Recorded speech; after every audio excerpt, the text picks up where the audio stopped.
Hello, comic creators. In this episode of the Comics Industry Commentary, we look at the loss of the founder of Wizard Magazine, the ongoing controversy of obscenity in comics, and a possible contender in the digital comic space.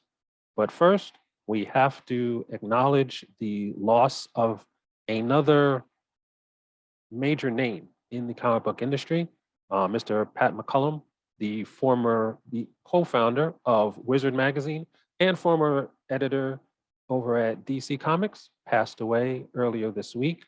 And this marks, I think I've been doing this YouTube channel for about 2 months, and every couple of weeks, I have to announce the loss of another figure in the industry.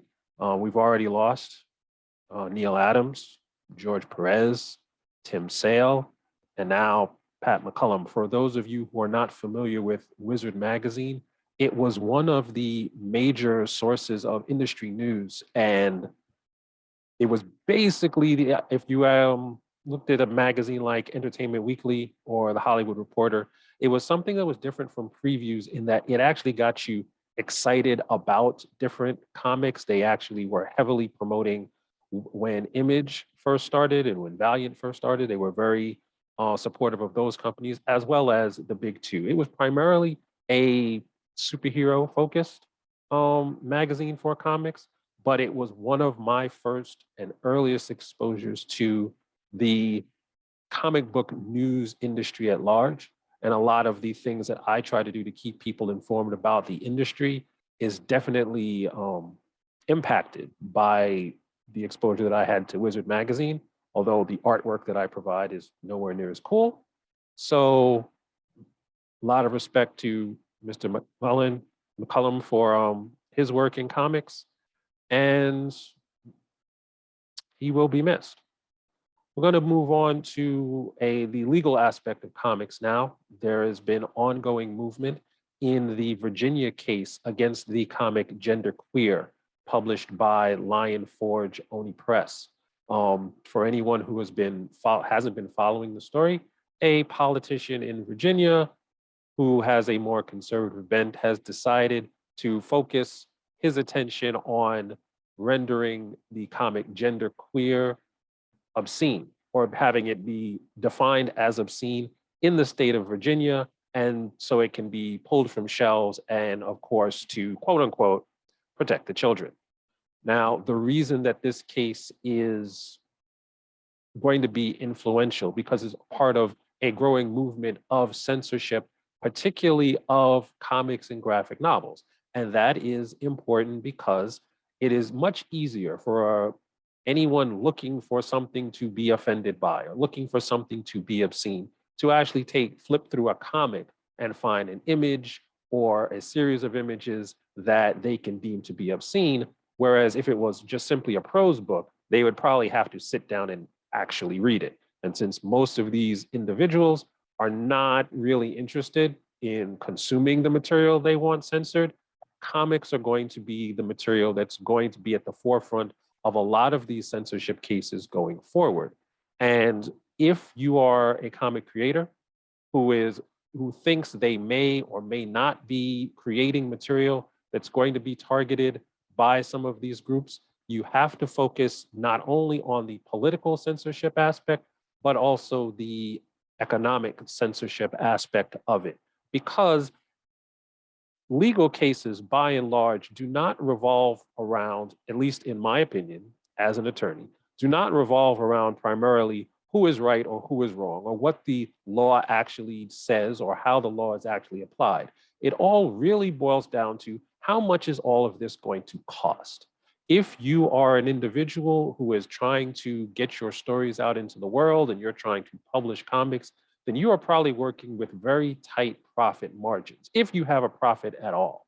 So the idea that someone's going to come and then embroil you in a case that may take years to actually settle and cost you tens of thousands of dollars to defend gives you a disincentive to publish that book. At the same time, if you are a comic creator and you're trying to get a deal with a publisher, And the publisher takes a look at your material, and then in the environment of a lot of legal cases revolving around censorship, they may decide to not publish your book or take a pass on your book, because not because the book's not good, but because they also do not want to spend the tens of thousands of dollars that it may cost to defend this book in any one of the red states that are currently prosecuting these censorship type cases.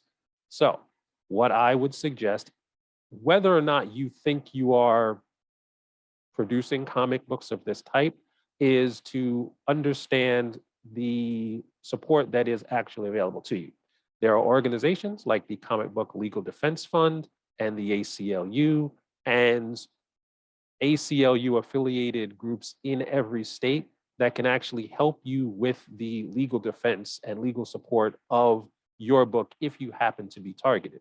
So the best thing that I can advise is you actually understand where those groups are now and figure out how to contact those groups now, so that if, unfortunately, you become the target of one of these lawsuits, you can contact them and see how they might be able to help you in a way that's not going to completely bankrupt you.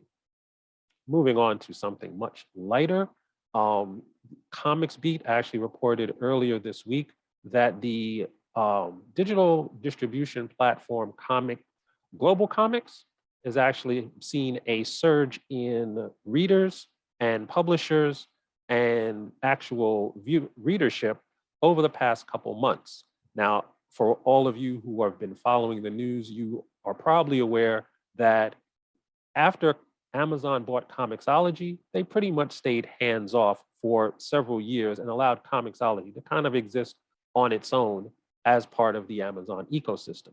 But very recently, they changed that tactic and folded Comixology basically into Kindle.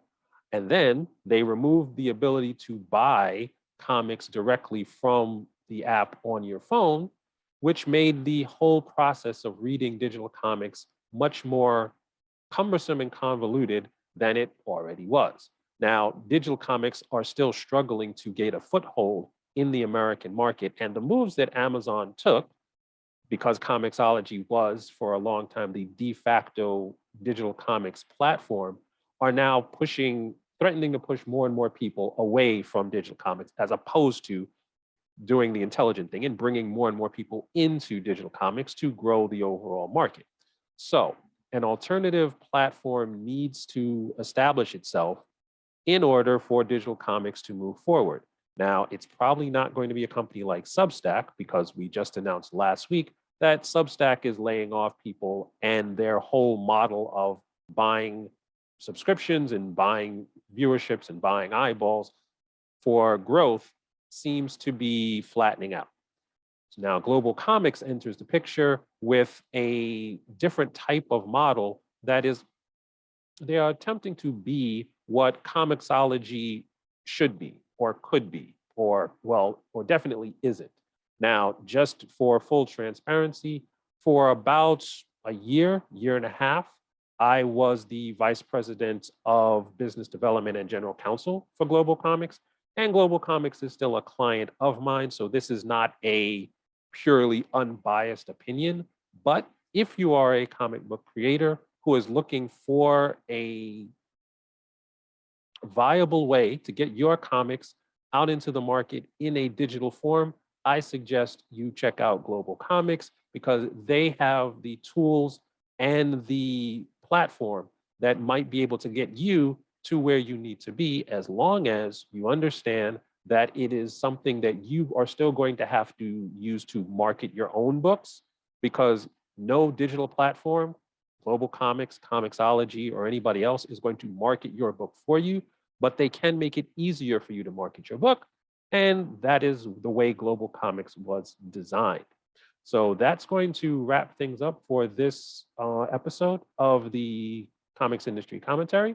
If you have any questions about the industry, you have any comments about the industry, just put them in the comments below.